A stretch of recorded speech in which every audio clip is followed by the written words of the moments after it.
एणिकी आउ कामरे ठकी पारिबेनी सरकारी बाबू। ऑफिस आसी खाली बसी बसी गले ना मिलिबो दरमा ना हेबो प्रमोशन। प्रतिदिन कामर हेबो टिकिनिकी हिसाब तापुनी ऑनलाइन माध्यम रे। आ कार्य दक्षतार प्रमाण कर्मचारी निजे देबे। आज ओडिशा सरकार पक्षरु साधारण प्रशासन विभाग एक गेजेट प्रकाश करिछि। एथिरे सरकारी कर्मचारी एवं अधिकारी माने निज कार्य दक्षतार रिपोर्ट दाखल पई सफा सफा निर्देश रही। सूचना अनुसार प्रत्येक विभाग अधीन में काम करुवा सरकारी कर्मचारी सेल्फ अप्रिजाल रिपोर्ट प्रदान करेंगे एवं यही रिपोर्ट दाखल करिवार धार्य सीमा मे 31 पर्यंत रही।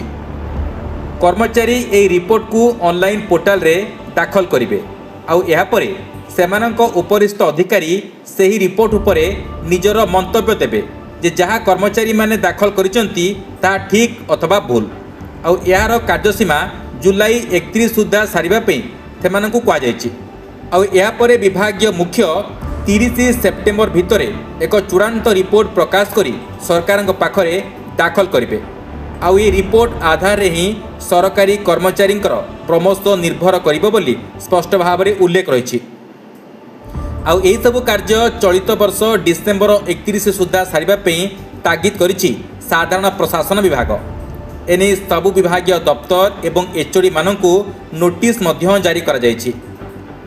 एही मेकानिजम रे प्रत्येक कर्मचारी निज कार्य दक्षतार प्रमाण देबे एवं ताहा ऑनलाइन रे रेकर्ड होई तार एक डाटाबेस सरकार पाखे रहिबो। Bureau report news alert 24x7।